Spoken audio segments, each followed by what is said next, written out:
সেনারা ভেনেজুয়েলায় হামলা চালিয়ে দেশটির প্রেসিডেন্ট নিকোলাস মাদুরো ও তার স্ত্রী ফার্স্ট লেডি সিলিয়া ফ্লোরেসকে আটক করেছে।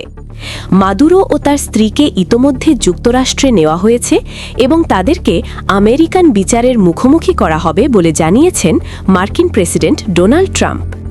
ট্রাম্প প্রশাসন বহুদিন ধরে অভিযোগ করে আসছে যে মাদুরো সরকার যুক্তরাষ্ট্রে মাদক ও গ্যাং সদস্য পাঠাচ্ছে। এ নিয়ে ভেনেজুয়েলার উপর নানা রকম চাপ প্রয়োগের পর মার্কিন এই অভিযানের ঘটনা ঘটল। ভেনেজুয়েলার প্রেসিডেন্ট নিকোলাস মাদুরো এবং তার স্ত্রীকে আটকের পর আমেরিকান বিচারের মুখোমুখি করার জন্য নিউ ইয়র্কে নিয়ে আসা হচ্ছে বলে জানিয়েছেন মার্কিন প্রেসিডেন্ট ডোনাল্ড ট্রাম্প। মার এ লাগোসে দেওয়া সংবাদ সম্মেলনে তিনি বলেন, তাদের এখন নিউ ইয়র্কে নিয়ে আসা হচ্ছে, সেখানে তারা আমেরিকান বিচারের মুখোমুখি হবেন। যুক্তরাষ্ট্র ভেনেজুয়েলা ও তার নেতার বিরুদ্ধে বৃহৎ পরিসরের হামলা সফলভাবে সম্পন্ন করেছে। মাদুরো ও তার স্ত্রীকে আটক করে মার্কিন যুদ্ধজাহাজে করে নিউ ইয়র্কে নিয়ে আসা হচ্ছে।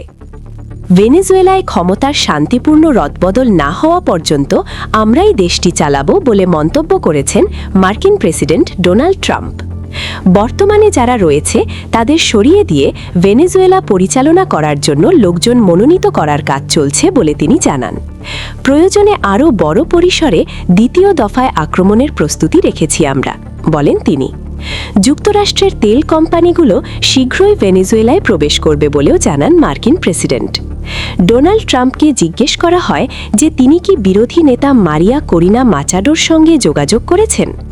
জবাবে তিনি বলেন, মাচাডোর জন্য ভেনেজুয়েলার নেতৃত্ব নেওয়া খুব কঠিন হবে। তিনি বলেন, যদিও তিনি খুব ভালো মানুষ, কিন্তু তার দেশের ভেতরে সমর্থন বা সম্মান নেই। ডোনাল্ড ট্রাম্প বলেছেন, আমরা নিশ্চিত করব যে দেশটি সঠিকভাবে পরিচালিত হচ্ছে। ট্রাম্পকে জিজ্ঞেস করা হয় তিনি কোন প্রক্রিয়ায় দেশটি পরিচালনা করবেন। তিনি বলেন, আমরা এখন লোকজনকে মনোনীত করছি এবং আমরা আপনাদের জানাবো তারা কারা।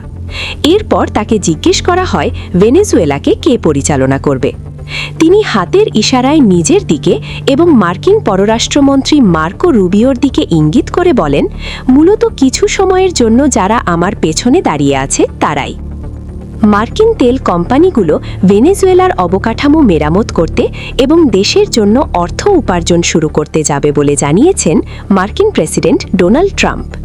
তবে ভেনেজুয়েলার ভাইস প্রেসিডেন্ট ও প্রতিরক্ষা মন্ত্রী ডেলসি রড্রিগেজ এখনও দেশে আছেন এবং রাষ্ট্রীয় টেলিভিশনে উপস্থিত হয়েছেন, যা বার্তা দিচ্ছে মাদুরোর সরকারের গুরুত্বপূর্ণ সদস্যরা ক্ষমতায় রয়েছেন।